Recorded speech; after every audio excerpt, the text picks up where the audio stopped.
Tondo bandeko balandi ya émission Baindo Bolamuka mbote mabota mabino mbote na bandeko bomeseni kolanda biso kuna na eteni ya Angola kimia ya balongo ezala mbote pe na bino bandeko bolandaka biso na Congo Brazzaville poninite bino bandeko nyonso boyebi kolanda biso de partout na nzela bongo ya internet pona mbala yoko lisusu émission Baindo Bolamuka eye liboso na bino tokolikia soko to changer cadre bodovinaka to changeaka pe bongo ba biangami na biso kasi pona mbala yoko lisusu na lisenga na bino to kendeki lisusu koluka bongo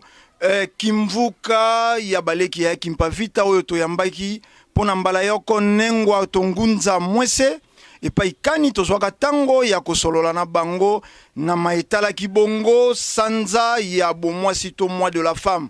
kasi lelo biso na bino tokolanda bango motu ya manaka na biso ya lelo tokolobeleza leli ya bomwasi to ya bonengwa pe tokoliki ya lokola toze bongo kopusana na sanza ya juillet ponini te tolobela ya kimpavita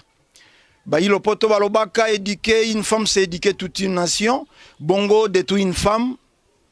bino moko bo sosoli suka nango kozala pe ko détruire mwasi to pe nation mobimba bazeli susu bato ya ko présenter penzate na betando na bino ngunza mwese mayunga mbote bonipe bino santé mbote mingi papa journaliste santé zali malamu ndenge kaka bosili komona na nguya ya tata mokeli banlongo pe bakoko matondo santé zali malamu kasi ngunza mwese lelo na bino to lingi bongo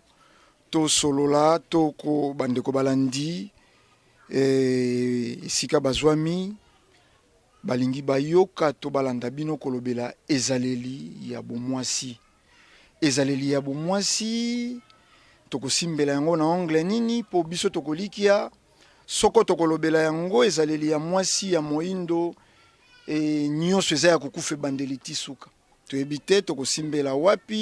wapi kasi bino lokola baye boye inele koyo pona kozongisa lisusu valeur wana ya mwasi oyo ebunga etando epai na bino nini penza bokoloba na mwasi moindo bazie kolanda bino na ngonga ye matondo mingi papa journaliste soki toye lisusu koyanola mbela na biso na ndenge kaka bouti kolobake pona kolakisa to kotalisa lisusu ezaleli ya bomwasi pamba te tozomona kati na mokili na biso surtout na mokili na biso ya Afrique ki bomwasi esili kobunga kati na biso ba mama soki otali lolenge mwasi azali kotambusela bomoi na ye solo ezali kopesa pasi na yango biso lelo ba mama oyo biso tobesana kobenga banengwa kimvuka ya baleki ya kimpavita oyo biso toza baleki ya kimpavita toye kolakisa lisusu epai ya banengwa to epai ya bamama lolenge esengeli tozongela bonengwa na biso to bomama na biso oyo biso tosili kobungisa tobungisa yango na lolenge kani tobungisa yango na ezaleli ya kibomwasi pamba te biso tozali ba africain moyindo azana lolenge na ye oyo ye azalelaka elateli ya moyindo ezalaka lolenge ya kiboyindo evandeli ya moyindo elobeli ya moyindo nyonso oyo moyindo asalaka na bomoi na ye etalaka na lolenge na ye mais soki totali société na biso lelo esili kokufa pamba te toki kolanda plus bizaleli ya bamindele bizaleli ya bapaya yango mutu ebebisi kibonengwa na biso elateli so toke na eteni ya elateli papa journaliste okotambola ezala awa na Kinshasa na biso toloba na RDC na biso toke na mikili ya poto esika nyonso moyindo azali okomona ke moyindo azokoka komiyeba lisusu te azolanda kaka mingi mayeye azomona epai ya bapaya me abosani ke ye aza moyindo. Nzoto ya mwasi ya moyindo ezalaka sacré. Nzoto na ye eza mpona mobali na ye. Mutu na ye ebombamaka ezipamaka suki na ye ata babongisi yango kitoko lolenge kani. Eza mobali na ye mutu akolula yango na kati ya suku to na kati ya chambre.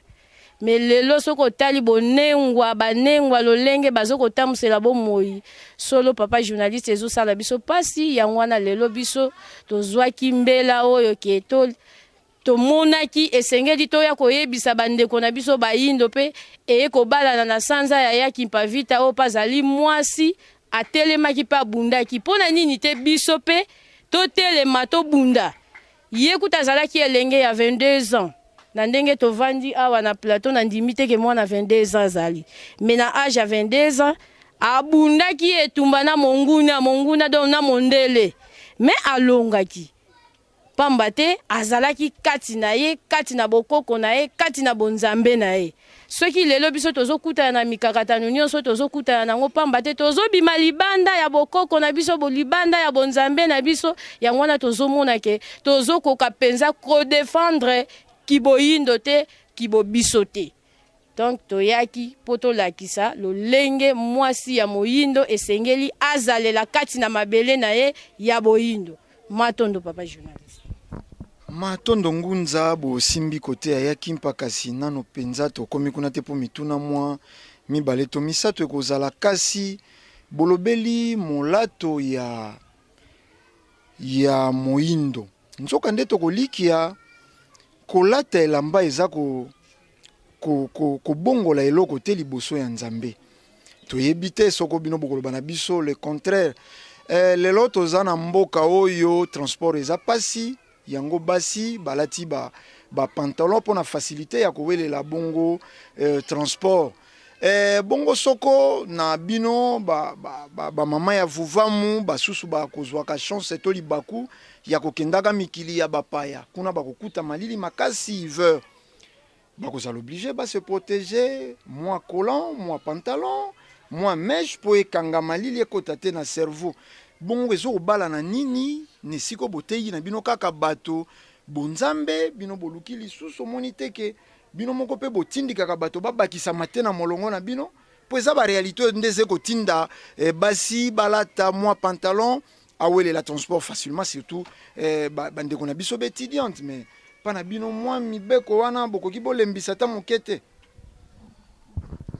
Matondo mingi papa journaliste mutuna na yo za elengi eze sengo makasi na ndenge bolobi ke pona nini te bolakisa bango kaka bonzambe kolata pona yo neti na bandeko baye bazokende mikili ya poto esengeli mwa kola mwa mèche mwa ti tokokende na musika papa journaliste soki totali ba arabe baza peka na mikili wana ya poto me lokola eza bokoko na bango batikalaka kaka bongo kaka moyindo mutu azana ezaleli ya kolanda oyo elongo bani te yango biso tolobi ndenge tovandi boye ba étudiante bazali tozana ba professeur oyo batangisaka na université ndenge omoni biso tovandi boye bazali ba étudiante bazali donc soki tolobi ke mwasi esengeli alata na lolenge esengeli au transport au donc biso nde towelela ba transport te pas journaliste mais non biso pe towelela ka ba transport donc oyo biso tozoko lobela awa bango bazoko landa oyo elongo banite mwasi ata oza étudiante lata liputa soko kolata pantalon normal kola na sansi nini ozo bipe lelo siko tozomona makambo ebele ba viole komi elateli pe ntango mosusu papa journaliste oza mobali ndenge basi ba entouré yo awa ozotala bilongi ndenge ezongala soki elateli eza malamu te okokweisa makaka mais soki mwasi abombaki nzoto na ye okolula elongi na ye okosukela ngo kaka na kati ya motema mais soki amitikaki na balolengo bazolata okomona ye alati na ndenge bazokende komelaka batia foin tala nzoto esika evimbeli libumu epai atie mwa kole kange de presque aza nu mais na bokoko na biso eza vraiment yenge te soki tozoloba ke bakoboya koya kobakisama na molongo en tout cas wana vraiment yango te Bon malili ndenge ka totie kitambala boye eleki kutu mesh okobomba malili makasi nde nalati maputa na nga mibale boye natie kitambala na nga so nazwi jaquette natie likolo to ndenge bango balataka ba manton. En tout cas raison moko te ekotindika ye ke malili mutu etindikaki nga nalata kola to nakangisa mesh te lata kaka ndenge biso tolati boye tia manton na yo tia tricot na yo ya malili to jaquette no ya malili kitambala nane ko protéger yo na malili maputa kaka ndenge na lati bona ndenge na ko tia jaquette na nga likolo to manteau na nga likolo. En tout cas ekoleka nango malamu donc eza na sensité eza kaka kobunga o bango babunga to komi na biso biwelewele kolanda o elongo banite bazaka kuna na mikila poto soko tali barabi bazolata na balolenge na bango ba mizipaka kaka na bamwa banzambala na bango wana ndenge balata kana bayokela yango sonite kaka biso nde kimundele nde lata biso donc azomona soka lati maputa na poto neti amonanite ayebani kuteza na poto te memika okeka na Luandawa kende kotala ndenge bazolatela eza yenge te pona nini bango balobi o bango balata bongo te mama ya moyindo mwasi mibomba nzoto lata na lolenge oyo elongo bani ekopeso valeur ekopeso libala donc mutu akopeso respect deke kaka moni yo me ndenge kaka tolataka ndenge bolataka wana valeur ezalaka te respect pe ezalaka te donc kopesa raison te ke mponga naza étudiante to nga navandaka na poto baye pe bavandaka na poto kati na biso awa bazali papa journaliste bazali mais baza na lolenge na bango toza na ba professeur ya université tozolo bango bien baza kati na biso toza na posa ko présenter bango te mais ndeka bakotala bilongi bano bango batangisaka bakoyeba ke tala madame na biso tala soki ndenge nini nyonso donc eza na tina te matondo bandeko balandi ezalaki bongo ba développement ya ngunza mwese toze kopusana émission ye désormais tolobaki sokoto yambi banengwa kimvuka molongo ya baleki ya kimpavita bokomeka moke soko pe ko souffrir soko pe ko sepela kasi toko utiliser ka bongo bankota mwa mingi po na kokomisa message na bisika o esengi ekoma bango banengwa basepela ki bongo donc ezena bayiba koloba swahili bayiba koloba chiluba ezeli susu sikate bomona ki yango na manaka iyeutaki koleka kasi nengwa tomoni pe awa botondi penzana banengwa mopanzi na bino tokoleka nanu nengwa tomoni bino mopanzi ya ngunza d'abord tango tobengaka ngunza yango na façon propre nango biso toyebaki bangunza bazalaki batata oyo nzefu ekita batata oyo fo basimba nzete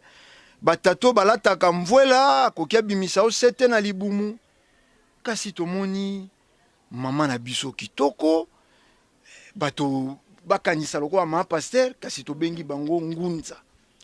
bongunza ngo eze kolimbola nini pe zali nini pe na mitu ya bato o bazeko kanisa lokola ngake bongunza eze moto ya mandefu mulai moto ya nzete moto akokia bimisa pe atali pungu na nzoto na yo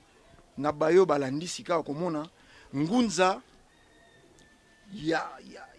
ya bopeto ya kitoko akambi pe to na banana ya zeko kamba baze bonzenga penza ko ngala kotakata bino bokoloba nini na bandeko bazeko landa biso bopesi kombo pe bokina motu Matondo ndeko journaliste na kopesa biso maloba. Je pense bien que exposé na ngai kozala na deux langues na kozala un peu bilingue na motuna o ndeko journaliste a posé nga mais soki na kolia nolela bino ngunza zali nani na lokota ya bapaya ta muso na bino bandeko balandi boko akososola yango te koyeba ngunza kolimbolela bino ngunza na lokota ya bapaya. Moi je dirais ceci, ngunza to moni babi ngunza bakansaka ngunza za o moto alati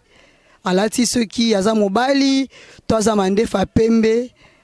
ngunza azali moto aza moto molimo, un homme spirituel nde babengi ngunza. Moto nyonso apakomaka ngunza te, eza eloko oyo babota makana yango oza na likabo outi nango uta mokili ya molimo avant naissance na yo nde tokomona ntango yo na mokili po accomplir mission na yo oyo tata mokili atiaki kati na yo nde okoya na ngonga oyo esengeli nde biso tolobaka bakobieka yo bakokomisa yo ngunza okomi un homme spirituel ezo dépendre kaka te ozala mwasi tozala mobali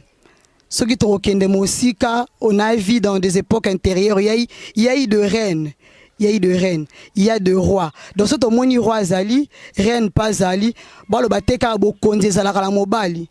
au moment où il y a eu de reine nzinga il y a Kimpa Vita Renia qui azaki princesse donc cela veut dire que ngunza akoki kaka te azala nengwa to akoki te azala tata cela dépend ya naissance à moto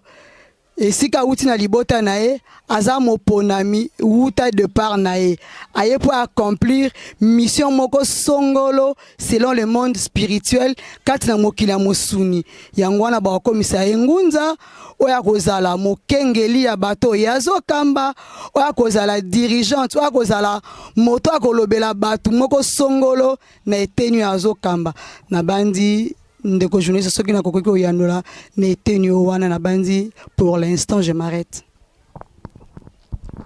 Matondo bandeko balandi ngunza aze moto ya mande fute tokomeka kolongola bino ekivoko wana ngunza ze moto abotamine lembo Thomas prophète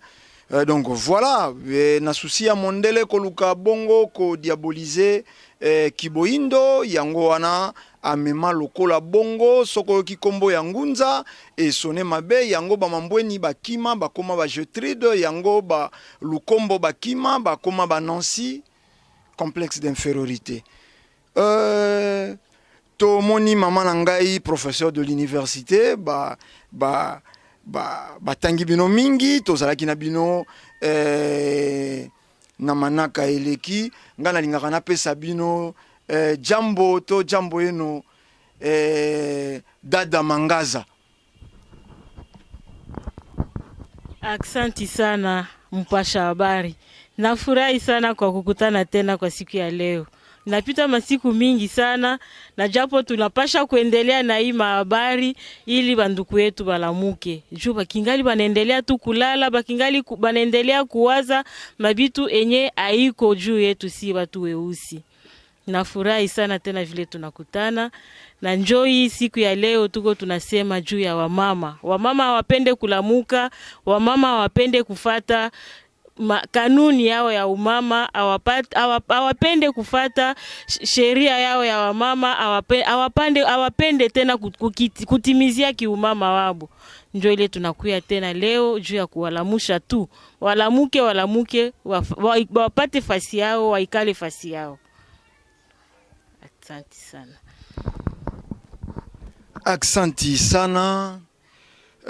Nalingaka penza koloba Swahili makasi te po na lobaka yango ya bakote kuna ngunza tozongi nano pa na bino ya mboto pusa na lisusu e pa ya ba mama bazingeli biso ngunza eske ça facile lelo mwasi ya moindo atamboli presque bolumbo et puis développement moindo alingi plus développement moindo aza ko balisa kozala na ye na ya européen yango bato balingi vi ya ba supermarché bato balingi lelo kutu plus grave bato bazé kolata kabelo fezala sokona basili sokona bintse kwa po ba mona penza ke kufela ki moto soko eza kabelo ya nzoto ya moto ya solo mais lit na bino lelo botelemi ya kozongisa mwasi wana na nzela tolingaki bino nano bobanda sima nengwa na biso kuna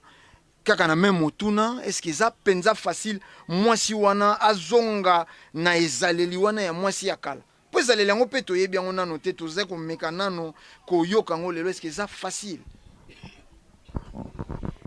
matondo mingi pa journaliste mituna na yo eza ilengi en tout cas eza facile te eza pasi ya pasi pamba te mundele abungisi biso plus de 5 siècles. Donc eza wate, eza petete, eza ndikate, mais eza ndeli bende. Wana pena pa journaliste nazo yebisa yo bosembo na bandeko balandi. Eza pasi ya komona ba jeune fille ndenge bavandi boye ya kolite pona kotalisa bango kibokoko na bango to kibonengwa na bango to kiboyindo na bango ya kolongola bango na milimo wana ya kolongola ya koyeba ete mwasi nzoto na ye eza sacré, mwasi abombaka nzoto na ye azipaka nzoto na ye ya kolongola bango molimo ya bakabelo wana oyo ezoboma mabala ya koyebisa ete kende kaka papa pesa yo ata mwa $20 na yo somba pièce no elamba tongi sango beta kitambala ndengo to lakisaka bango na tozana ba madame to lobela neti na français tozana ba nengwa o baza ba spécialiste ya kotangisa pe bitambala ngo tozana nengwa dimbi tozana nengwa mbuzi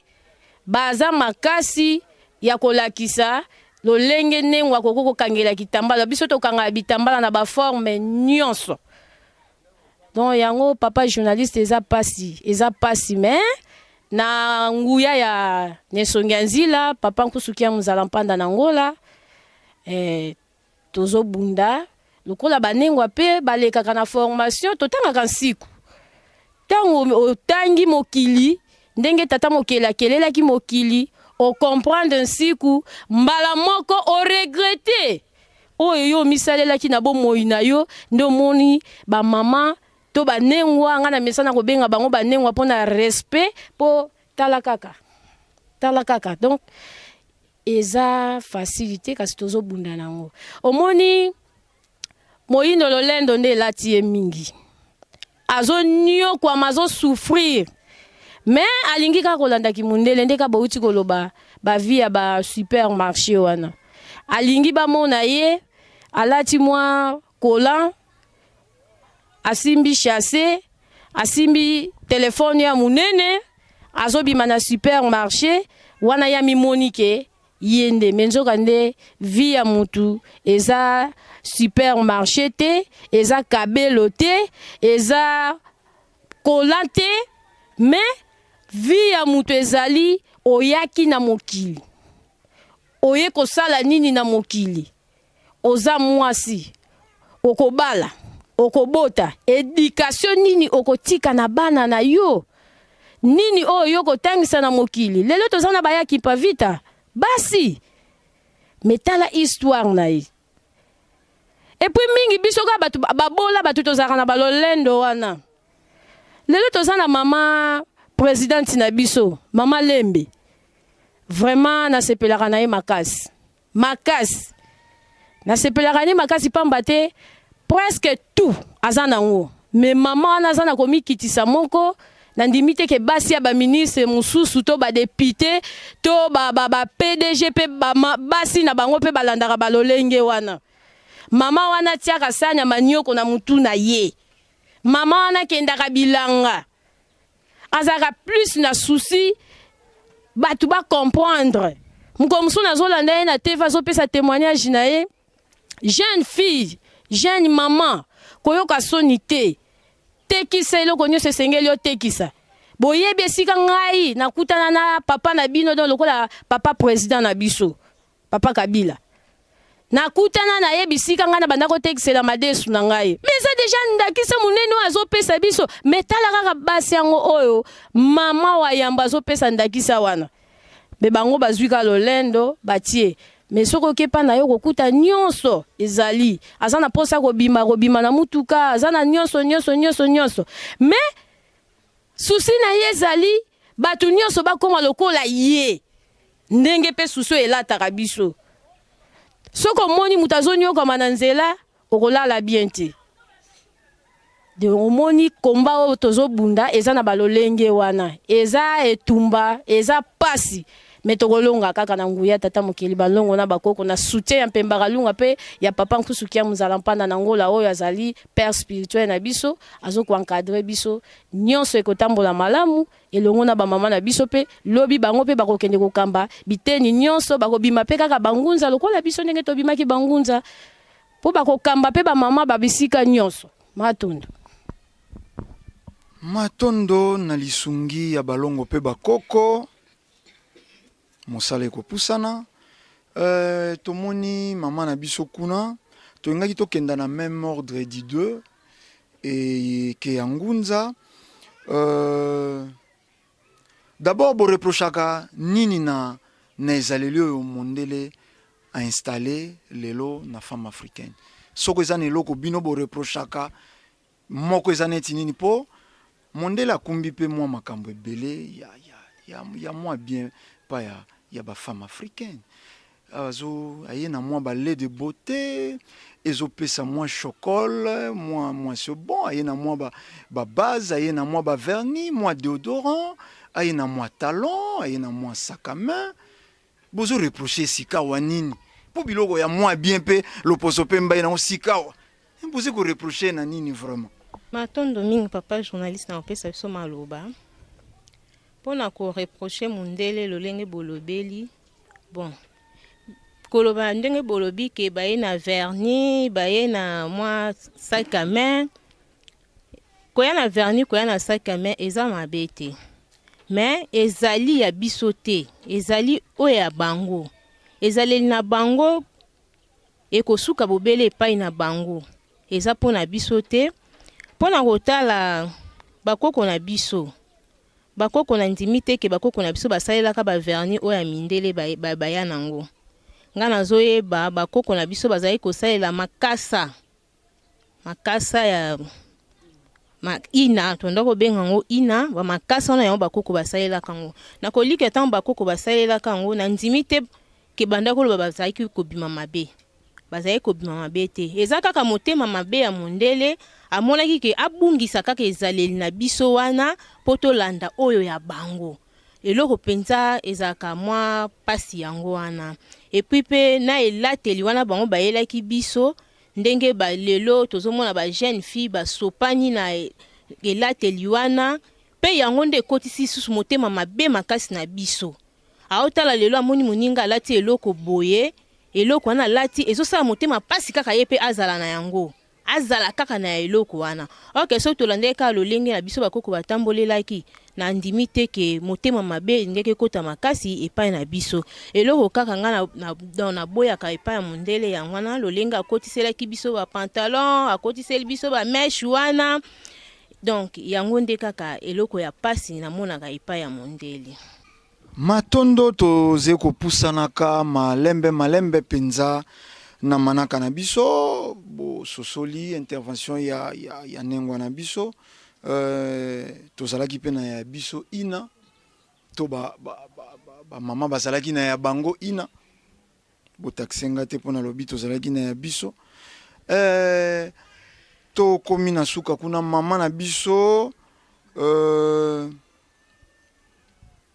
biso kala to bandaki koyeba lokola neteni na biso bato ya Kasai nde to bandaki moke ko meka ko garder lokola moi culture ezeli lokola biso bato ya bakwaka longi biso nde to bandaki ko mimona lokola na moi ba tribu yeza na kati ya République démocratique ya Congo biso baluba nde to bandaki moke ko meka ko garder moi culture moi tradition mais lelo église bafoué nyonso wana culture nyonso bondoki bokoko nyonso ya kaleze suna tina te bato esengi na bango basambela kaka basi refere na culture ya ba israélite na bandeko yo bazé kolanda yo o baza de partout Kasai même na mikili ya poto kasi oyo bakosepela koyoka yo na kota ye bokoloba na bango nini par rapport ya lelo pe baluba pe babwaki na bango culture mwana ya moluba pe liboso ya tata na ye atamboli na mini-jupe comme en Europe po bakende komona ngo na mikili ya poto. Donc soko zena mwa likambo ya koloba na bayi baza kolanda biso ndinga to sakidila bakumpesha mei ba meku kuleja ba betu ba mukasai mutuni ba mukasai baji bale di mama be mutin sansa ki baji balonda mala batoko mvajiju wa mubi ni kulonda mala masambla ji batoka batulia mutin sansa montwemo mo mutangila ba bena kase baji kumusoko baji balonda ma traduction etwa kumusoko kikamba kwa baji balonda mala chana to baji mwabe ki baji vajini mubi ke ba china baleji babuto nyashe mvala chintu cha chifi mbuju patika kumeso baleji ben nyashe baleji bina ke baleji pabu ke bera ni mei ya kwa kula kwambila bana babuto bakukandika bani munju ni uvale mu biji bibi mutala bana bafuma kumuso ke bani mvajiju ojwa bana baji bafuma kunti sasa mwabe oto vajija mubi ojam kutete baleji boy mwabe nyashe me fanji muleji mwabe me mvajiju munju mukola munju mukamte munju mufika nuko tujumusa kuvaja wajua na nkuto bon mabu nyime mukolela kibivu na nkuto bon baji balonda malo bon ka ba banji kujela menji baji bafuma kumuso ni baji mabe fuka indifférence bikola baji kumuso ki baji balenda ko mala abankambo betu mvubankambo betu bavajila mvubu basombela muji balonda kadi betu to baji baleji mabe keto basa kulonda malo eto kumuso kwetu to mala bankambo mvubankambo betu basombela to kipanji ngeja bana betu bamukasa to sakijena. Toi sakidila mamu yambo tozonga lisusu pa ya ngunza ngana zeka na motuna moko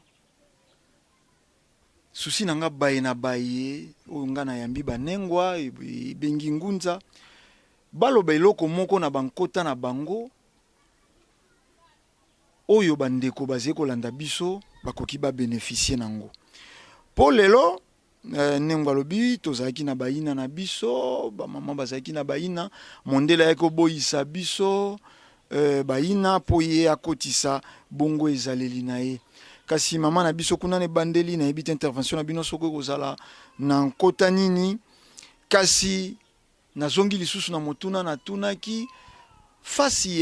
ya makambo yo lelo biso na Kinshasa ba mama baze ko vivre na moi réalité mosusu kozala à la page ndenge to lobaka Mateo bozoteya ezo préoccupé to ezotala plus moi si ya Kinshasa to Mateo na bino eza kotala pe moi si ya mboka ndenge to mesani kolo opesi kombo sima okena motu matono mingi ko journaliste pona utuna biso motuna kombo na biso ndengwa bonkoto ilema na koloba na lokota na biso pona utesa bandiko na biso sango ya kibomoindo kibomwasi emi nyali osekunda ndobela ngone yaki mpavita ayaki untu nsana yela tambe bakinde aike ko ndo lokho no una bonto ulo awo pele bonto no kino ngetika kinja kumba bono unto owena atulekende nde balabala aloti ono sende wube ayu mekanyango lise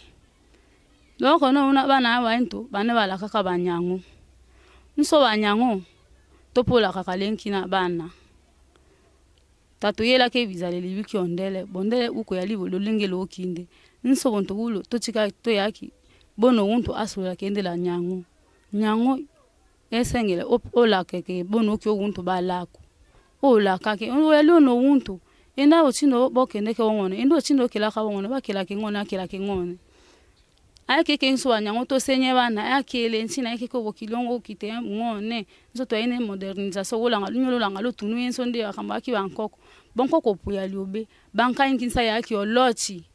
baya ki wontomo nga wati omba woninga ntangula lanja melo kono buna wengi wati omba owela nsingo payo no kinde kila mbele nso payo no kinde kindoki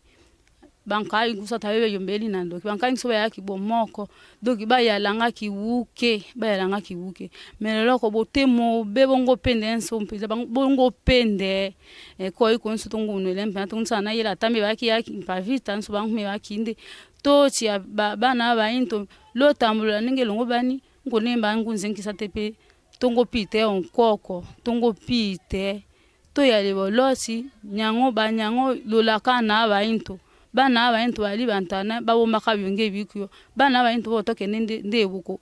yo kitama bana beluka bana ba into ninge kitebo bana eyali nsoni etopa ya nsoni wuke etopa ya nsoni kulandela elekeni ya linso loko no unanga we kubela ke nyango lise kunta kubuta ngako bokola limwe bosa wenenka bandimba yali oyanga ekengo ko yali solo ngo yali nso bonko ke po yali obe bopo yali ndoki bopo yali nini ndingi yaki wanka inki soba yaki unto banta andoti tolanga tunu ya bonko ko wuku botindo yaki oko so sukande na kimfumu kimba matondo bandeko balandi awo ezalaka nde bongo pana biso ezende ezende bongo awa nde kitoko kasi ngunza mwese toze penza kopusana uta mwa mibu mileki toyebaka kaka Jeanne d'Arc elenge mwasi moko abundaka na etumba moko po na France bainyoso bakendeki netelo ya bapaya ye wana nde batangaki bakumisaki ye kombo ya Yaki Mpavita ezalaki lokola tabu lokola sujet moko ya kubanga kolobela na miso ya bato kasi à notre grande surprise ndenge ba ilopoto balobaka lelo mokonzi ya mboka na discours na bango ya mikolo mileki alobaki peuple congolais azé peuple lokola peuple nyonso te aza descendance ya Yaki Mpafumu Kimbangu Mbuta Lumumba pe ba nyonso tangaki na sima kala mingi te tomoni avion na kombo ya Yaki Mpavita kotambola likolo ya mabele ya Afelika oyo soko to sosoli to topusi makanisi mosika komona ke Yaki Mpavita yangeli deja mabele ya Afelika po miso nyonso mikomona kombo ya Yaki Mpavita d'abord yambo bo kenda na lisolo ya Yaki Mpavita lokola bino boze kimvuka ya baleki ya Yaki Mpavita esalaki bino nano lolenge kani koyoka mokonzi ya mboka ko kenda sika wana sima ya kombo ya Yaki Mpavita pe kopesa bango lokumu avion mobimba na kombo na bango esalaki bino nano lolenge kani matondo mingi papa journaliste en tout cas mukolango epesaka biso esengo makasi nakanisi soki botali na bilili tango oyo toyoka keke avion ezokita na aéroport ya Njili malgré mbula po ezalaki nanu ke fo kita mbele elaki biso nanu mukolo avant ekita mukolo wana en tout cas tosanganaki na balolenge mais toyokoyoka kaka mbela eke bapusi mukolo sima na yango ntango mukolo yango ekokaki ye avibraka na mbula Yaki Mpavita avibraka na mbula vibration na ye ezalaka na mbula donc mabomba mi ya mbula evandi na maboko na ye lokola ezalaki mukolo yango nde akokita na mabele na ye ya Congo na honneur na lokumu oyo mokonzi ya mboka na biso papa Kabila Kabange bisiko zali baleka Yaki Mpavita baza sima na yo wumela kaka ndenge tolobaka nzamba bakoko akobatela yo kaka esalaki biso esengo lokola ye avibraka na mbula enokaki tobongami tosali na balolenge nyonso bon mwanda mbuka ko bomonaki na aéroport bango wana bakembelaki Yaki Mpavita esengo esalaki biso makasi lisusu koleka pamba te aza président oyo ake kokundola ndenge kaka tolobaka biso na bokoko bayebisaka biso mutu soki apesi yo kopo ya mai esengeli kopesi merci donc oyo wana eza lokola matondo oyo ye azongisaki epai Yaki Mpavita na pasi oyo ye ayoka epai mindele na lolenge batungisa ye banyokola ye batumba ye basoni nyonso bayokisaka ye pankusu ntango nyonso abandaki kobunda koteya Yaki Mpa biso tobandi lelo te tobandi likambo okala epuis Yaki Mpavita aza mutu ya lelo te aza mutu ya kala ntango mosusu papa journaliste okolimbisa nga nakoka kolimbolela ngo batu Yaki Mpavita azalaki elenge mwasi ndenge kaka bokamwe ndenge nini nengwa biso toyebi kaka bangunza bazalaka babima mandefu kasi Yaki Mpavita mpe azalaki ngunza te na age ya 22 ans balongo baponaki ye kolandela bilembo na ye ndenge Maman po aza secrétaire ya kimvuka na biso bazaka mibale moko aza empêché ndenge biso tolobaka biso misala nde mosusu ake mosala. Ntango siko mbela ya tata mokele ekomelaki ye amonaki age na ye te, amonaki mpe kibomwasi na ye te, kolandela bilembo oyo awutaki nango wuta na mokila molimo atelemaki mpe abandaki mosala na ye, azalaki na baboti na ye, abotamaki na tata Sava na Nengwa Senga. Yaki Mpavita abotami na 1684 et puis aye kozonga na mokila molimo na 1706. En tout cas, tala kaka mbula. Mais lokola kaka mundele za motema mabe, kobomba ba histoire, kolinga te, kolakisa ba indo ba yeba vraiment kibo bango te bokoko na bango te bamiyeba te mundele nde okendaki komona ke kopesa ye na kombo wana ya Jean d'Arc. Mais ye kombo nezalaki Mpavita Timba. Nde abundaki na kobunda na ye wana lelo mundele atumbi ye elongo na mwana na ye na mokongo kasi ayebisaki bango lokola nga naza ya tata mokeli na kozonga kaka. Nde kombo wana lokola vibraki pa vibraka kaka salaka oyo tata mokeli bandongo ma bakoko balingaka nde omoni neleko oyo président na biso ya mboka azwaki likanisi ya kosalela ye mpepo esalaki biso esengo makasi makasi makasi. Donc akoba kaka bongo donc ake kolamusa histoire oye bomba mapolelo bano biso tozobota soka kaka yoki ya Mpavita tuni o Mpavita ngonde nani po biso toyeba ika ba mari baboye mais yesi kwa amoni ke non faut pe kolamusa histoire ya muto ya bunda po lelo soki bato bazokoma na babokonzi soki lelo muto azoko mibenga même biso moko ndenge tozoloba lelo soki ya mikabaki mbeka te nyonso wana elingaki ezala te. Donc merci oyo papa na biso Kabila pesaki pa ya Mpavita biso baleka ya Mpavita tosepelaki nango makasi toza sima na ye. En tout cas toza sima na ye potango toyoki mpepo ezokita na mwanda tolelisaki singa bomonaki mabela mwanda pe eninganaki. Milefu papa journaliste na kozonga muke sima na mutuna botunaki pa Nengwa na biso Nengwa Lendo omoni mundele ya motema mabe tatouage oyo lelo tozomona bato bazosala eza eloko bakoko na biso babandaki kosala so boke na musika bokomona na bakoko na biso ya kala bamusu baza na nzela awa bamususu baza nango awa. Donc eza biloko oyo bakoko na biso babandaki kosalela lokola ye azalaka motema mabe alingaka yake bato bamonaka kaka yende kaka ye nda ye kosala oyo lelo tozokanisa ke eza ya sika te eza kaka makambo bakoko na biso babandaki kosala nango ya kala batrishaka kaka oyo ya biso lokola siko bango balingaka te tolamuka yango wana ozomona oyo ya biso mwa yeyebana eza te lelo soko oyebisi jeune fille tobanda kotia bino ndenge bakoko na okobebisaka me batatouage wana eza kaka oyo bakoko na biso babandaki kosala te. Donc esengo eza makasi ya makasi juin tozokolengela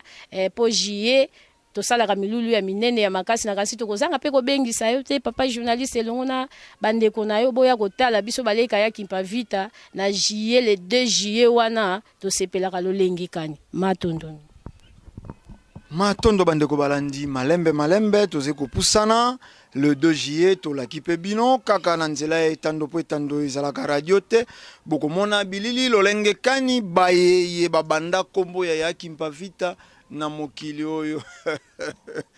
bino bolobaka ya Vita Kimpa te lelo ya Mpavita to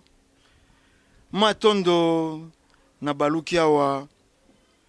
Nengwa na bilenge pe oyo baze kolanda bino lelo bayeba nini ba retenir nini na énergie ya Mpavita po lelo koloba ya Mpavita zaki elenge mwasi ya 22 ans tolobi yango mais lelo mwana ya 22 ans azena nu irresponsable aze mwana baze ko bokola mais balobi na mbula ya 22 ans ya Mpavita bundelaka bato babangisi ye soko kaka o continue na makambo ye tokotia na moto andimaki batia na moto na mwana na ye na mokongo sika watango talaka bilenge ya lelo ya 22 ans to ya plus de 22 ans oyo bazako de l'ambile partout na mboka na biso na République démocratique ya Congo esalaka yo nini pe soko koloba na bango likambo moko kobalisa na mosala ya Kimpavita koloba na bango nini? Matondo papa journaliste na opesa biso maloba ndenge kaka boyebi biso tozali bongo baleke ya Kimpavita na Kimvuka lisanga ya Vuvamu. Lisanga ya Vuvamu ekotalisa biso mibeko miambikela. Pona ba jeune fille o bazali kolanda biso tokoyebisa bango baya na Vuvamu. Epai kani bakoya koyekola bakoya kotanga nsiku o tobengi bongo mibeko miambikela. Bayeba tina ya kozala na bango. Bayeba lolenge kani tata mokili asali mokili oyo nini alingi pona mokili oyo. Pona o etaleli mbula. Papa journaliste toyebisa bino ete mondele toboyi mondele te kasi toboyi ki mondele na ye. Mondele alingi biso te. Mondele aza mutema mabe. Botala mutu azwi likabo na ye wuti epai tata mokili na age ya 22 ans. Alingi manifeste yango. Mondele amoni ete te soki na tiki ye akobikisa bandeko na ye. Pe ako exploiter oye wuti oye eza likabo na ye po atalisa bandeko na ye. Yango moni lelo mingi bilenge na ba age wana baza kotambola mabe, baza kotambola lolenge elongo bani te, baza kodiambile ndenge olobi wana nelateli na ezaleli na bango. Kasi soki boye na lisanga ya Vuvamu bokomona bilenge ya age wana batangi nsiku bayebi kozala na bango. Kozala jeune fille ezaka kolata pantalon te. Kozala jeune fille eza te otia ndenge tolobi wana. Po biso ba jeune fille ya bayindo tozalaki pe na lolenge oyo ya biso tozalaka nango. Soki totuni kala bakoko na biso babalaka na ba age nini? Babalaka na ba age wana ba 16 ans, ba 20 ans, ba age wana. Kasi lelo yo jeune fille amibwaki na yekati na kindumba yango moni lelo to moni kibolenge baby. Mondela zo baby sabiso kaka na eleko wana. Yango lelo mibeko miabikila ye na Vuvamu. Na nzela ya papa Nkusukia Mzana Panda otolandaka mbala mingi na etandoke oyo azali bongo chef spirituel na biso na Vuvamu. Atangisi biso mibeko miabikela. Nde yango tozali kosalela. Okomona ba jeune fille soki oye na lisanga Vuvamu. Soko tangi nsiku okoyeba kozala na yo. Okoyeba kibomoto na yo. Oyeba yo mwasi oyaki na mokili pona nini. Oyaki te dabonde to kansaraki yanga na za mwasi. Funa bala kaka na bota. Ebongo ba o ba bota kate bazana tina te na mokili oyo. Yango wana mibeko mambikela zali kote ya biso nsiku oso to bengi nsiku na Vuvamu. Koya na Vuvamu kotanga nsiku oyeba kozala na yo. Pote okokisa oyo tata keli ko na se atindelaki yo a na mokili. Poto za na mission na biso oto yaki a na mokili. Yango ezali etando tosalelaka ngonga. To bengi bino ba jeune fille. Bilenge basi. Botala a nde toza na plateau. Toza biso so bilenge. Awa penza mpaka ya plus de 50 azali te. Biso baso toza bilenge. Ndenge toza boye ba jeune fille. Est-ce que toza mabe? Parmi biso awa mingi toza pe ya kobala. Ndenge tolata maputa boy. Tobali te. Tozo kela te. Tozo sala te. Tozo sepesa tata mokeli. Pona nini te yo pe lenge mwasi. Babeteli biso lisolo ya Kimpavita. Ya Kimpavita. Azalaki princesse na royaume Congo. Azalaki donc mwana ya mokonzi. Azalaki lenge mwasi ya kitoko. Bala mingi ta totalaka na bilili. Totalaka te nde tomone na bilili wana. Wana deja bazo tumbe na moto yango alati nzoto wana. Kasi tango bokoya na Vuvamu tolakisi bino elili ya Kimpavita ya 22 ans. D'ailleurs toyebi mwana mwasi tanga komaka na 22 ans deja ngebuke ndenge ezosala. Kasi akipaki yango te. Atalaki oyo tata mokeli atindaki aya kokokisa. Yango moni abi solo ekotikala kaka solo. Mundele tumba na yo kasi solo etikala solo. Batumbi ya Kimpavita kala lelo 310 ans. Toko fêtons les DG. mindele bakanisaki babombisango ebombani te yango biso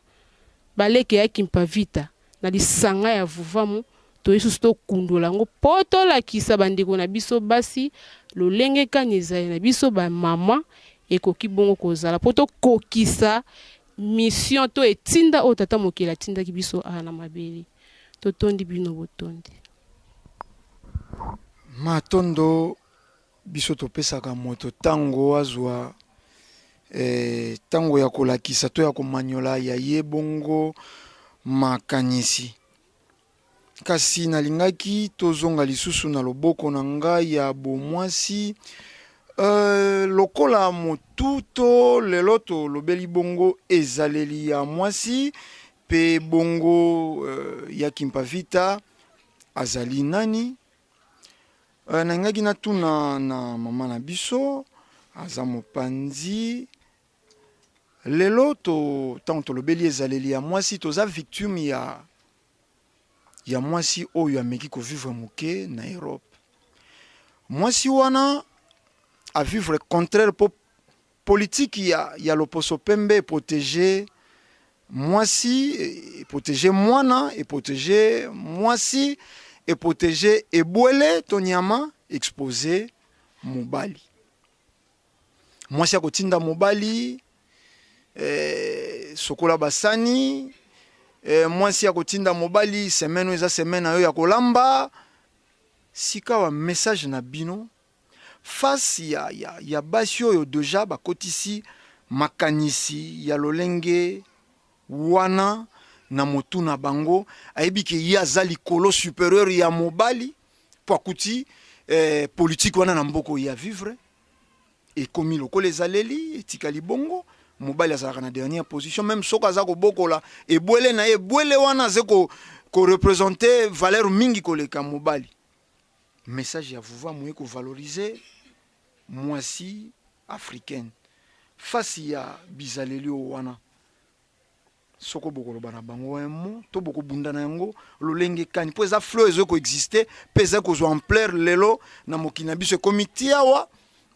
mwasi lokola salaka kolamba te po ezalaki makambo ya bakoko ya bazoba bakoko bazalaki domine na mibali yango balambaki yango basokolaki nini soko ze na posa basokolela ka bilamba zwa mwana musala to tokokenda kolia na restaurant e bandi pe kozwa esika awa na mabele ya Felika bino botelemi pona kozongisa ezaleli ya mwasi ya boindo mwasi oyo azalaki na bonzambe kati na ye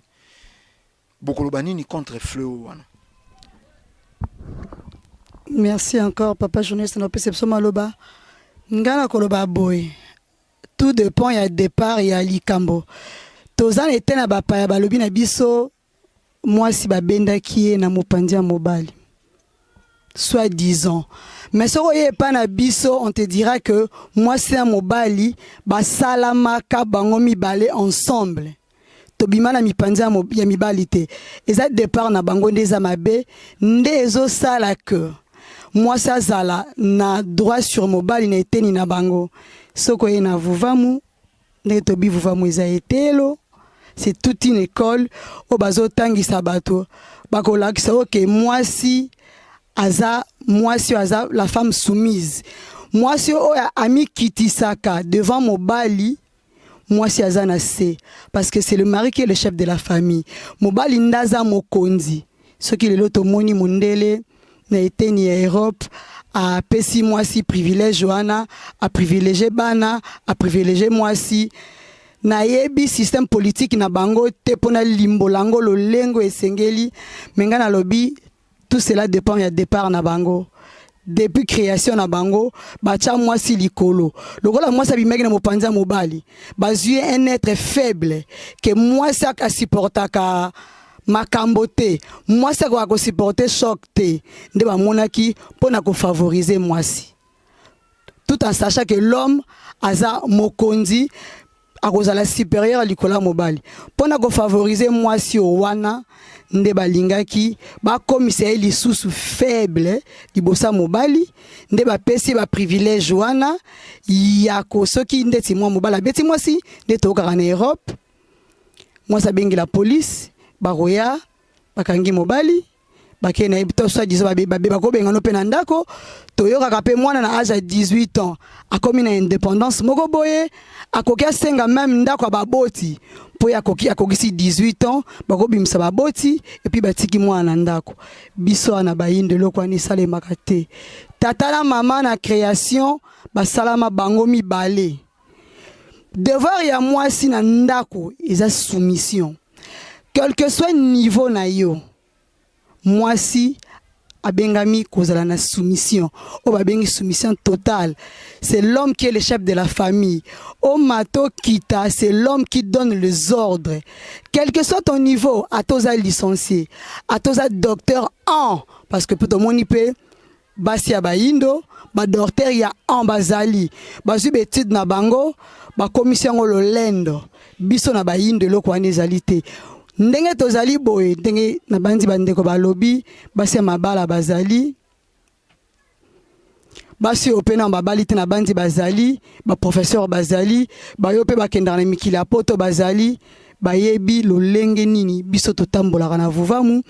bayebi lolenge nini mama esengeli mama moyindo nazolo ba bien mama moyindo tolobaki ni bandeli ya exposé na biso tozaki na reine nzinga azalaki reine mazalaki na mobali azalaki na soumission o esenga maka na mama moyindo nyonso biso tozali baindo lelo na bandi na etena bapaya balobaka likambo ya parité au fait parité eza nini lelo balobi parité mwasi na mobali fo bakoma égal bakokoma égal na nini pour mokaza mwasi l'autre c'est l'homme bakokoma égal en quoi pour déjà na kozala na bango baza deux personnes différentes bakoki jamais bazala o bango balingi bakanisa soki parité mobali asengama na kokende mosala mwasi azawana pona kosunga ye biso le tokoloba ndeti likamba parité esalamaki na États-Unis ba revendikaki balingaki bakoma égal sur le plan société makanita mosala na bango mais biso awa tozana eloka ko revendiquer te na plan ya parité parce que na départ na biso nazolo batozaki déjà égal balobi parité to mona na kati ya parité to moni parental to moni parent bon c'est tout ça parent bazala boni si bazala mibale ti tata na mama siko c'est parent bazala mibale to ya na parité poto sa na ngoni on sait que to lito kabula su tata na mama bazala déjà mibale on ba bengi bango ba parent o ba botaka bana donc biso na vuvamu le quoi tozo prôner religion africaine totalisaka na bandeko mwasi azakaka inférieur tant to lobby inférieur to zango faiblesse te parce que moi si Europe bazui infériorité na ye bazui yango faiblesse yango mondele lelo a protéger moi si wana mais biso tant balobi to inférieur parce que mobali aza chef ali bota mais moi si aza inférieur te ni ya faiblesse ndenge mondela lobby toza awa na bandi balobaka chaque fois derrière un grand homme il y a une grande dame biso to lobby awa derrière papa nkusu ba grande dame eza biso basio ba telemaka pona ko bundela sango alobi kalo ya loposo moyindo basio ba telemaka po balakisa lolenge esengeli na mwasi moyindo atambola na kati ya libota na kati ya environnement na ye na kati ya société azosalela esengami na yo soumission esengami na yo okanisa ute ebandeli libosa mobali botata na bonengwa lokola ezalaki ya bosangani botata bonengwa lokola na ebandeli ezalaki ndenge biso tolobaka maungu na bayo batangi boya pe botanga po comprendre nini yango ezalaki na ebandeli bokososola ete tozala basi européenne te basi baza inférieur po baza ba faible biso toza ba femme forte lokola ya Kimpavita azalaki femme forte o biso nyonso toyebi na yebi soki ndeko journaliste akopia biso sumaloba pona kolimbola lisusu lolenge ya Kimpavita bandaki mosala na bango na banzi matondo ngunza mwese tango nengo baza koloba eloko moko elinga na motu lelo mabala ya bato eza na pasi bisengo ebungi na kati ya bakouple ya bato to ebite soko pasi to ebite soko kozanga mais ba foyer eze ko vivre lisusu bonheur te ba foyer eze ko vivre lisusu kimia te etumba ezali na bandako nyonso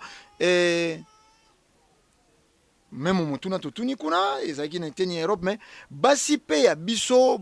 africain en tout cas pona ye mobali azali soko mbeto hôpital eloko pamba donc mwangonga lali mwangonga tikeli pe moto mosusu ayalala balangage moko ezali na bafoyer ya baafricain lelo ezali kosala pasi wana pe bino epreocupe bino to bino boza plus mwasi azonga kaka nano na bonzambe mwasi alata nano kaka malamu libala na ye vi na ye na ndako na ye etali nano ye moko. Matondo mingi papa journaliste mutuni eza esengo makasi ndenge ka bauti kotuna eza ya solo na kati na mboka na biso bafoye eza ya kobeba meme biso mo na kati tokoko loba te ke no biso na kati nyonso eza malamu te wana tobuki lokuta pamba te kasi biso pe tozaka na kati ya mokili yango te donc biso tokoki koloba eloko ebomi mokili na biso ebandeli omoni baboti na biso bakoli na molimo ya kibonengwa te donc tozozanga baéducation na bandako mama azokoka lisusu kojouer role na ye ya kimama te na kati ya foyer yango wana ozomoni mpo mwana wana oyo azokende libala azobima na kati ya foyer wana mais azwi éducation te ndenge mwasi azalelaka na ndako ya libala biso tokanisaka libala ezalaka bisengo te libala eza bisengo eza pasi eza bololo eza ngai pe ezali mais nini ezalaka kotonga boyokani na balolenge oyo elongo bani tango yo boyokani na mwasi to na mobali bokobalana bokotelisana ti po lelo toza na kati ya mokili yango mundele ndenge asilaki kobebisa mokili mwasi na mobali bazotambola na balolenge oyo elongo bani te tokokoloba kaka te ke basi kaka bato baza mabe mibali ya mabe mpe bazali eza na mibali mosusu alingi kaka kobalela na famille eza na mbongo bolingo intérêt soki ayebi famille wana baza na babien ya kolinga kaka kota na famille wana po aprofite na babien wana donc aye pena na bolingo ya libala te mais alandi babien wana butango babien wana ekende kosila omoni teke foyer wana ekozala bien te mais nzoka so tozongi na musika bamama na biso na kala mpo nga nazwa chance ya kovanda na koko na nga abanda kobetela biso masolo bango neti biso na coutume na biso mpo nga naza musolo aza mwana mwanda biso na coutume na biso mwana soki akokisi 12 ans babandaki kokotisa bango kikumbi donc oke formation bake kolakisa yo ndenge nini mpo sikoyo 12 ans kibo mwasi na yo sikoyo ebandi kosala mitu ya mabele ebandi kobima sikoyo oke na kikumbi wana bake kotangisa yo kibo mwasi do lolenge yo mwasi okozalela na kibo mwasi na yo na ndako na yo ya libala na société na yo esika yo ozo vivre mais lelo nayebi te papa journaliste soki eza na mama oyo ya kotombola mosaki pike nga nazwaka ntango ya kosolola na bana na nga na lolenge wana ntango susu mama akokozala na volonté wana eske mwana wana kolinga makambo mama azoloba na ye biso tozoloba na bamama na biso abolongwa kuna na mokili na bino na ntango na bino wana mokili ese change mais nzoka na mokili yango esi tochange echange mpe totalement na mabe mabala ezokoka kovanda te tengu na kati ya mabala mwasi azwi formation te ndenge nini akovandela na libala mwasi ayebi kolamba te mwasi ayebi korepase te mwasi ayebi kotanda mbetu te mwasi ayebi lolenge bazalaka na ndaka libala te mais na mutu azwa formation ya libala ayebi ke mobala ya na chasse ndenge tokoma kozelela papa ozokende mema on sait jamais wana soki ezoya maboko na makolo elongesi ebebaki akoyamba mobali na ye te akolobise te akosolola na ye te mais na mwasi azwa formation ukoyamba ye ukovandisa ye aboni papa koto uti po eza media tokopesa detail na nyonso te donc omoni memi banengwa na biso bazolongwa na mokili na biso ya Afrique bazokende poto bazokende kokota plus na ezaleli ya bamindele ya mwana ozomona lokola bango siko bamoni yango avantage ezepa na nga nakonyokola ye nakosala ye nyonso esengeli nasala ye pamba te soki kaka meki nabengi la police mais eza bokoko na yo te epa na bango eza normal po eza bokoko na bango mais epa na biso eza normal te. Donc nazoyebi biso société eza ya kokufa na balolenge moko pasi yango nayebisaki yo ke koluka kozongisa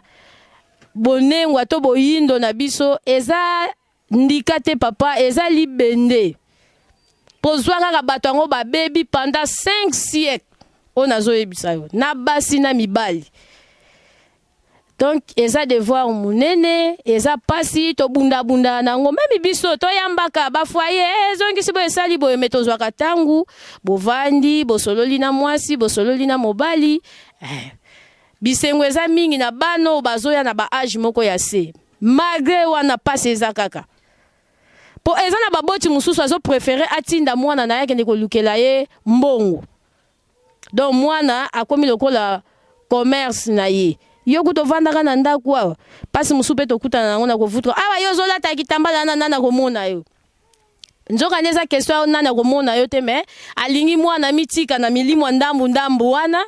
po mibali balanda mwa 5000 wana koya nango mwa matembele mwa fufu na ndako balie tala ndenge société baby esika oyo moni ke kibonengo ke kokufela esika mabale ke kokufela système mundela memela kibiso tozo kwa komiye balisusu te mama azosala kibo mama na yete tata pe azosala kibo tata na yete donc système kaka deke kaka tokozonga na bokoko na biso tokososola lolenge bakoko batambusela ki mabala na bango lolenge bavandela ki na société na bango lolenge bavandela ki na mokili nango papa journaliste kolala kolamuka tata kosunga maso makotambola malamu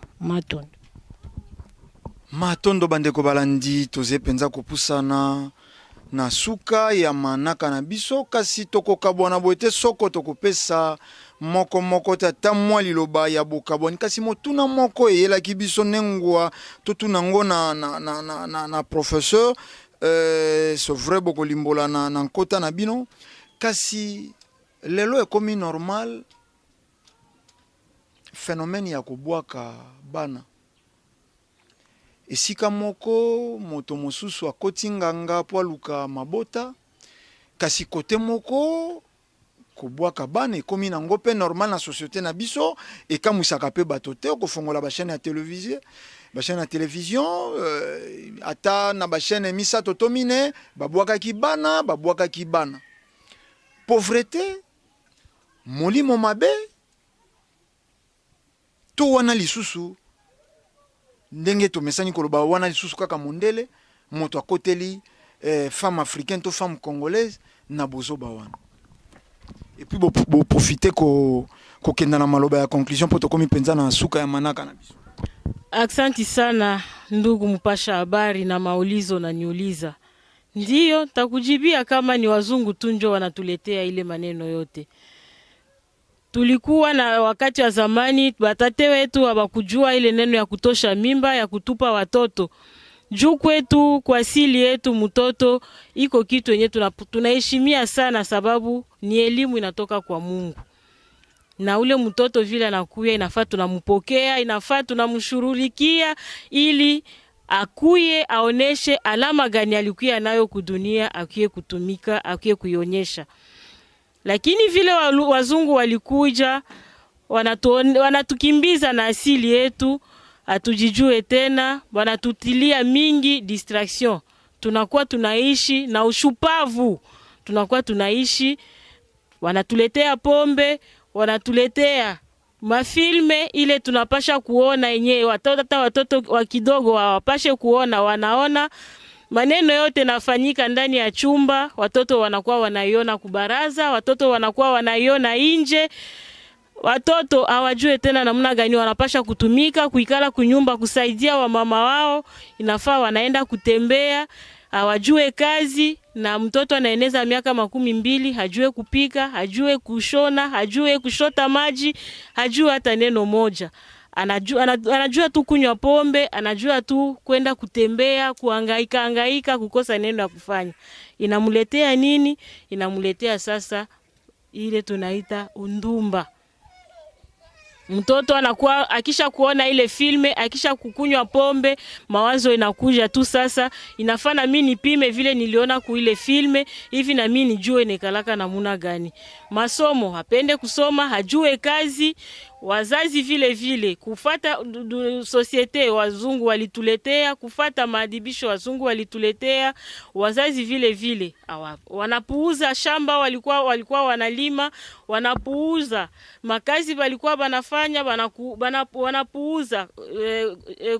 kuwinda walikuwa wanawinda. Sasa mapori yote hakuna tena namuna ya kufanya. Wazungu wanaleta majani ile banakia kutuletea. Hata unapanda mimea pale hauta mzuri. Fujo inaingia ndani ya maisha yetu, fujo inaingia ndani ya societe. Wazazi wanakuwa incapable, niseme vile, ya kuadibisha watoto. Watoto wanajileta kubalabala, watoto wanajileta kindumba, hivi apate namuna ya kukula, hivi apate namuna kusaidia jamaa, na hivi ana bwana mwenye atamuoa. Juu mawazo yake haiko kwanza kubunyumba, mawazo yake iko kwanza afanye maisha, avunje mfupa hivi akingali na meno, wajue kama pale kunekalaka binti fulani mwenye iko na miaka ya kupendewa, mwenye iko na bwana wanaume wanamfuata namuna yote. Na sana naona kama nakuwa na mimba, ye peke irresponsable, hana kazi, hana hata kitu moja. Mawazo inamkuya ni nini? Inafaa ende akatupe ile yatoshe ile mimba, atupe ile mtoto. Juu pale iko akachunga ile mimba azale, itamuwekea tena kizingito. Hata jua namuna gani anapasha kuendelea kufanya maisha. Ambo atoshe ile mimba, atupe ile mtoto, abakie tena mikono bure, ili aendelee maisha yake tena ya kindumba, ili aendelee tena kuhangaika, ili aendelee kukunywa pombe na kutembea vile anapenda.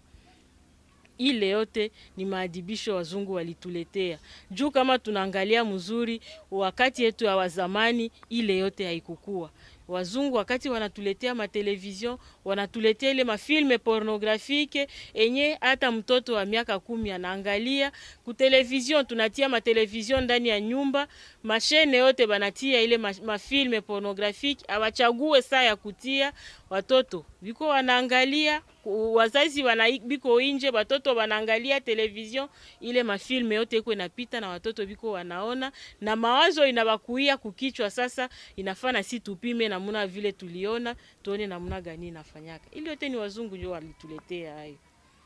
Na ndio ile tuko tunapigana. Kumfano wa Yakimpavita. Yakimpavita alituonesha, Yakimpavita alisema, hii yote munafata ile wananuletea ni distraction. Kwabo kwanza ile yote abaifanyake. Mafilme pornografiki hata unauliza wenyewe wanatoka Ulaya. Ile mafilme pornografiki iko na makazino, njoo wanaoneshaka ile mafilme. Na ile makazino watoto hawaendake kule. Haiko fasi yote njoo wanaoneshaka ile mafilme. Yote yenyewe banatuletea huku kwetu, kwao abatendaki hayo. Wanaleta huku juu waharibishe societe yetu. Banaleta huku juu wapoteze akili yetu. Wanaleta huku juu wapoteze, tupenguke,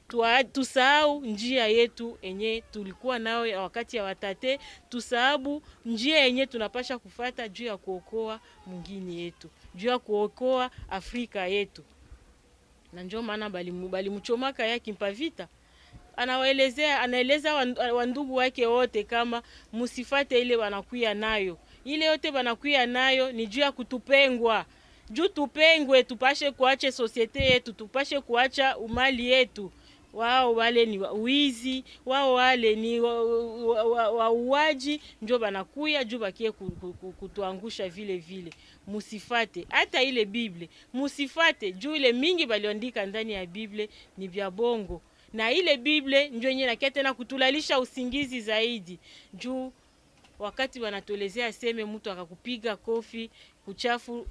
ya kushoto, geuza chafu lingine akupige tena kofi, ni kulalisha usingizi. Walikia kutulalisha. Mafundisho yao ni ya kutulalisha usingizi na ya kutupengwa. Njoo ile si tunalamuka Si tunalamuka kwa ile mfano wa Yaki Mpavita. Si tunalamuka juu kwanza ya kurudisha tena kuleta tena ile heshima kwa Yaki Mpavita na ile maadibisho walikuwa nayo na ile nguvu walikuwa nayo juu ya kutulamusha, na njoo ile si tunakia tena kulamuka kwa siku ya leo juu ya kufuata ile miguu ya Yaki Mpavita, juu ya kuonesha wamama wote wa Afrika kama ile njia tuko tunafuata haiko njia yenye na tustahili. Ile njia tuko tunafuata haiko njia ya watu weusi. Ile njia tuko tunafuata haiko njia ya wamama wa Afrika. Angalia asili ya wamama wa Afrika. Wamama wa Afrika ndani ya nyumba ni wa ndugu na wababa. Ndio wanapasha kusaidia wababa. Wanapasha kuungana mkono kwa mkono juu ya kuangalia maadibisho ya watoto. Wanapasha kutumika mkono na mkono juu ya kuangalia kesho ya watoto itakuwa namna gani. Mama wa Afrika, mama wa mtu mweusi iko ule mama mwenye asiki yake haya juu ya kutia sani kukichwa kuuzisha. Iko ule mama mwenye asiki yake haya juu ya kulima shamba. Iko ule mama mwenye asiki yake haya juu ya kuuzisha hata mapa ili watoto wake wakule, ili watoto wake waadibishwe mzuri, ili watoto wake wapate kutulizana, wapashe kuangalia maisha ya kesho. Na njoo ile habari napasha kuleta kwa mama wote. Musisiki haya. Mutumike juu ya watoto wenu. Mutumike juu ya kesho ya watoto wenu. Wazungu walikia kutulalisha usingizi. Le 2 juillet iko siku walilunguzaka Yaki Mpavita. Le 2 juillet iko siku wenye wa mama wa Afrika wanapasha kusimama juu ya kupigana. Namuna gani vile balilunguza Yaki Mpavita na si wa mama sasa. Nini tunafanya juu ya kukumbuka ile siku mkubwa enye nani Yaki Mpavita alituachia ya kukumbuka umama wetu, ya kukumbuka vile tunapasha kufanya juu ya watoto wetu. Lakini wanatuletea distraction. Le 2 juillet ndio banatia siku ya kwenda kufuar. Le 2 juillet ndio banatia siku ya proclamation, watoto wafurahi, banaweza masomo, banaingia kusomo lingine. Tushipate kuwaza namna gani tunapasha kukumbuka umama wetu. Tusipate namna gani tunapasha kusimama juu ya umama wetu na juu ya watoto wetu. Njoo ile mimi nasema kama leo hii tunafaa hii emission ndugu mpasha habari mbele ya le 2 juillet. Wamama wa Afrika wajue kama maneno mingi sana wazungu walitufichia. Na njoo wakati yenye tunapasha kulamuka. Wakati unasikia neno moja inatoka. Wakati tunaona mkubwa wa inchi anatia jina ya avion Kimpavita. Sisi wamama tunapasha kulamuka. Namna gani tunaangalia wazungu vile wanaleta heshima juu ya Maria, Santu Maria, mama wa Yesu. Inatuangalia si watu weusi kunini. Wetu tunapasha kumupandisha juu. Ni Yaki Mpavita. Angalia Yaki Mpavita neno nguvu alifanya sana. Njoo ile wamama wakumbuke kwanza Maria neno gani alifanya juu ya Afrika. Yaki Mpavita neno gani alifanya juu ya Afrika. Nikiwaza tunapasha kuikala tuwaze. Tuko watu wenye Mungu alitupatia akili, tuko watu wenye Mungu aliwapatia mawazo. Tunapasha kusimama tuwaze wale watu wote, watu weusi wenye walipigania watu weusi. Namuna gani wazungu wakutupatiaka majina yao? Namuna gani walifichaka majina yao? Walijua kama wakatujulisha wale watu weusi wote, tutapigana juu ya wale watu weusi wenye walikufa juu ya wandugu yao, na tutakuwa na nguvu sana, tutawapiganisha. Ndio maana walituficha ile majina yote. Lakini wakati wa sasa vile Papa Nkusu Kyambuza Lampanda na Angola mwenye kwa naonesha watu weusi njia ya kufata, iko nalamusha wale watakatifu wote wenye walipigania watu weusi. Na njoo ile wakati sisi watu weusi vile tunapasha kusimama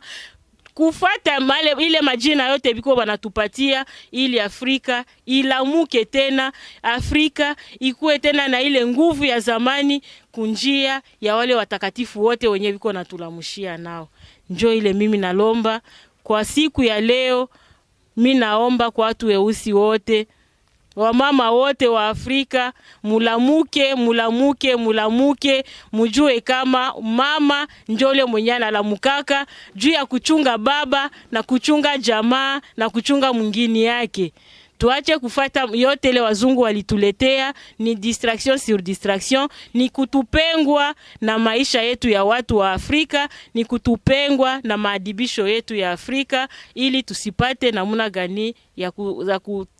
ya kusaidia Afrika, ya kusaidia jamaa, ya kusaidia wandugu wetu wote wa Afrika wenye kukosa mawazo. Aksanti sana. Aksanti mama Afrika, mulamuka. Makambo za kaka bebo. Soko ezepo balobela faiblesse sexuelle, ba pesi bango tranche. Soko ezebe mission ya boye zeko luka lobiko loposo moindo tala mwa minute muke. Kasi to tia kaka ba etando na biso mona émission boni ya ezeko lobela faiblesse sexuelle. Balingite bato bazwa mayele. Émission ya boye penza. Tokomi na biso ko benda suka, bongo to kosala nini? Kasi na kokumba ngambo soko na kosukisa manaka yeboye. Mama na loboko na ngai ya mobali. Tobosana ki binote kasi sengela ki kaka to mata to kita si mato zonge pa na bino. Lelo femme congolaise victime ya manipulation. Mwasi ya moindo babotisi na ba pasteur pona koluka mabota. Basakaneli pona koluka libala. Toli moko po tokomi penza na suka. Toli moko oyo bino boko pesa mwasi wana. Oyo esika nyonso bazeko benda zeko kenda lokola papier to lintsala ya soso balobi awa bazeko pesa mabota bakumbi ya kei. Awa bazeko pesa mabala bakumbi ya kei. Po sima ya ko comprendre ke basakanela ki. Tokomi penza na suka. Bo pesi ya vina bino sima bo pesi maloba bokabo. Hamba dia vula jina dia meme ndungo ga kulanga bucha watata lubunda. Ya maela go akwetwa pende eme mpende ngumzwela mtangwa didi ngumubidiji andaga jiji tudinajo. Atwa mmona kaka ndaga jidi ndaga jimoshi janganyi ja gukene na kaka nganyi janyi tudinundaga imoshi ya kola mkunda na ukutala aketu mukatidia dimbo dietu mukatidia felika ketu eswa dia kubola diwendele dietu dishija bongago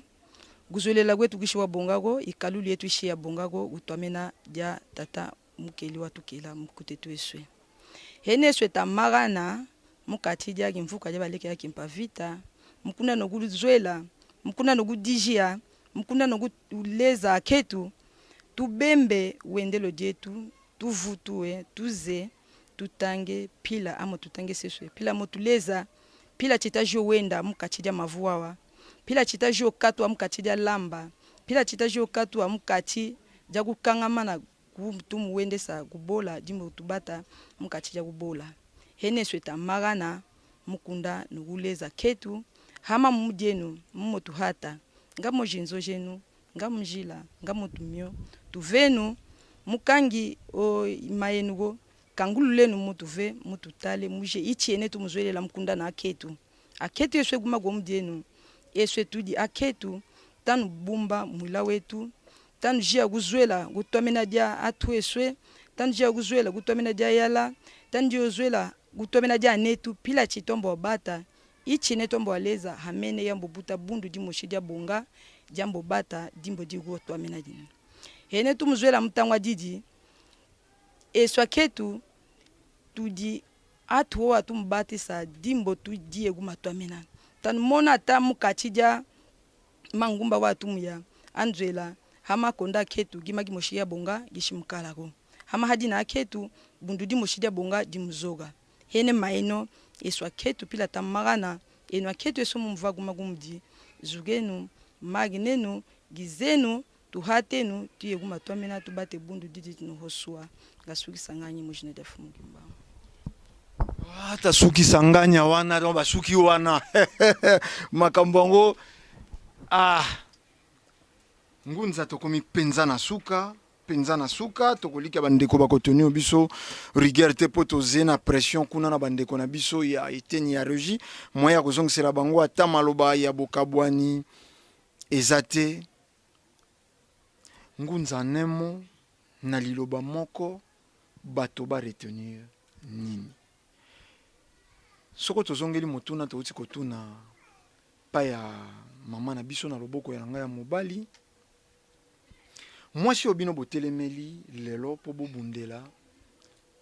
mwasi wana balongoli ye mwasi bakomisi ye eloko mwasi wana za victime ya makambo ebele ya mabe soko tokei na ngambo na mboka na biso ya este na etumba ezalaka kuna victime ya etumba wana eze mwasi baviole na bato soko zomi na mitano bakata nzoto basala na mwasi wana nyonso balingi moto wana kobosana ke bomo yo yaza nango autaki na mama abotamaki na mwasi tokomi penza na suka soko bokoloba liloboyo bandeko balandi na mikili nyonso baze kolanda biso bakorotenir mingi mwasi baretenir nini pe lit na bino elingi penza kosala nini na mwasi moyindo. Matondo mingi papa journaliste oza maele eloko tokosenga na bandeko na biso mingi bandeko mibali oyo bino bozosala epai ya mwasi oyo ozo viole ye wana kaka mama na yo ye wana pe kaka mwasi na yo ye wana pe kaka ndeko na yo bon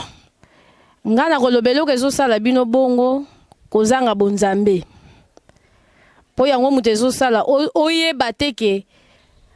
tango nazo viole mama oyo eza lokwa nazo viole mama nanga azo viole yaya nanga tata mwasi nanga mama leki nanga mama kulutu nanga mito esalaka te yango mutu ezotinda bino na balolenge wana bozolanda mingi mbongo po eloko ezomema bango ngambo wana eza nini distraction ndenge mama na biso akuti koloba bayebisi ye ke boma ndeko na yo tokende kosala cope moko boye mission moko boye tokopesa bino autant ozangi koyeba ke tango nazosala eloko wana mwasi oyo nazosala bongo to mwana oyo nazoboma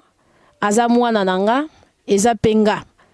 donc ozanga bonzambe mutu ezosala biso tosengi kaka na bato ya balolenge wana surtout na biso baafricain totika ezaleli wana mingi bato bazomema biso na ngambu wana bata politike eloko tokoyebisa bino boyeba ke etangu nyonso bosalaka nyonso wana biso en tant que bamama esalaka biso pasi me tolobi na bino boye bosalaki yango na bileko bilekaki me na eleko oyo tant que bokokontinue kosala buzoba wana bolimbisanga mpo na langage mpo esalaka pasi ya komona ndeko no mwasi lolenge bazokosabote nzoto na ye nzoto eza sacré mpo na baintere na bino ya mabumu na bino ya bana na bino kokanisa comme si bozobundela biso bino bobundela la population boleka na bibonga nini tozomona na mboka na biso donc botika ezaleli ya lolenge wana ya mbala oyo totelemi osali yango ekozongela libota na yo oyo lonaki yango oyo kobuka donc so boza mayele il est temps donc ngonga ekoki bobongola bizaleli na bino botika balolenge wana eza pasi pe mawa bozwi ya bino bana botindi na mikili ya poto ale bozozwa biso bozokomisa biso biloko me yaki pa vita neleko alobi na bino soki bokokoba ezaleli ya lolenge wana bino bapoliticien mingi eza bino bato bozotia yeke wana na kati ya mboka oyo botika soki te kanda ya tata mokeli avant tokoma 2017 boko vivre ango pesa mwasi respect na ye ya kibo mwasi tosa mutu banga mutu même ebwele batosaka yango. Donc papa journaliste eza passe sikoke kotumbola chance ka tokomi na suka ya émission eze loko ezo nyokola biso na façon moko okondimango te mususu pe yo moko mwasi tango ozoko mitika presque ni ozo benda milimo nini pene na yo mobali akokaka donc mupende ya mwasi devant mobali akokoka te bino pe bo changer kana bino pe tokotala yango. Donc pasi nazozanga maloba ya koloba po eza pasi makambo tozo vivre na mboka na biso oyo mais tokosenga kaka na bino ba journaliste bozondima koyamba biso boko bakaka biso pe tokokoba kaka koloba mususu kozanga koyeba mutezo salisisa bango mususu pe tanga koyoka biso akobongwana biso tozawana pona bino susi ezali mboka na biso ezonga na lolenge oyo yango elongo bani bonzambe na biso ezonga kati na mabele na biso tolona ya kipavita fumuki mbangu na mitema na biso bango bazala banzete na biso ya pio tango za na problème senga fumuki mbangu senga ya kipavita kimia ekokotela yo kati na libota na yo topesi matondo mingi pa bino ba journaliste moye totanga bakombo na bino ezate boze belé vraiment nzete moindo topesi yo lisusu matondo mingi batela moindo na yo kolanda lolenge baninga bazopela na tiokote kiboyindo ya tata mokeli pozala ndakisa na ba journaliste mususu balingaka pe kotia tiokoke tala moindo wana atikala kaka nzete moindo ndenge ye azali. Mbote mingi na bandeko nyonso bisika nyonso bino bozali baleka ya kimpavita banengwa mafuta banengwa nzinga mbote tosuki bongo na kombo tata mokeli bandongo na bakoko. Matondo bandeko balandi ya émission baindo bola muka to bendi penza suka ya manaka iye to meseni komoloba o eze émission kolanda sans parti pris et bongo sans tendance maeloba miawa eze pona koluka bolamu ya yo moindo uta mwa ntango moindo azeko tambola na kotika bongo makanisi na ye mosika bomoni motuna ye kaboli biso na mokolo mwalelo epesi yiki esalibe pasi na motema ya ngunza bazangi ndenge nini ya koyanola kasi tolobaki désormais eleko ye yango te ya kotolere bozoba soko eze pona kolia komela bino bokenda bolia pe bomela kasi soko eze pona kotelema pona etumba lobiko aloposo moindo lisanga ya futuka vana pambu vidila akotelema pe akobunda yango botala na maloba yende penza to bendi suko manaka na biso pona kokota bongo na contact na secrétariat to bongo bureau ya molongo ya kimvuka ya baleki ya kimpavita bo bengi bongo na 082 086 42 85 082 086 42 85 topeli susu bokei na 097 90 13 275 097 90 13 275 topé bokomeli biso na ba adresse email na biso to na ba réseaux sociaux yé ezé ko afficher bongo na se ya betando na bino botala penza na maloba yende to bendi suka ya mokolo mwalelo to kuta na bino na poso ezali ko ya mbotela bandeko nyonso basungaki biso na eteni ya technique bon mesano boyebi bakombo to kotanga penza te kolandela ngonga kasi to kuta na bino na poso ezali ko ya pona manaka isusu matondo mingi.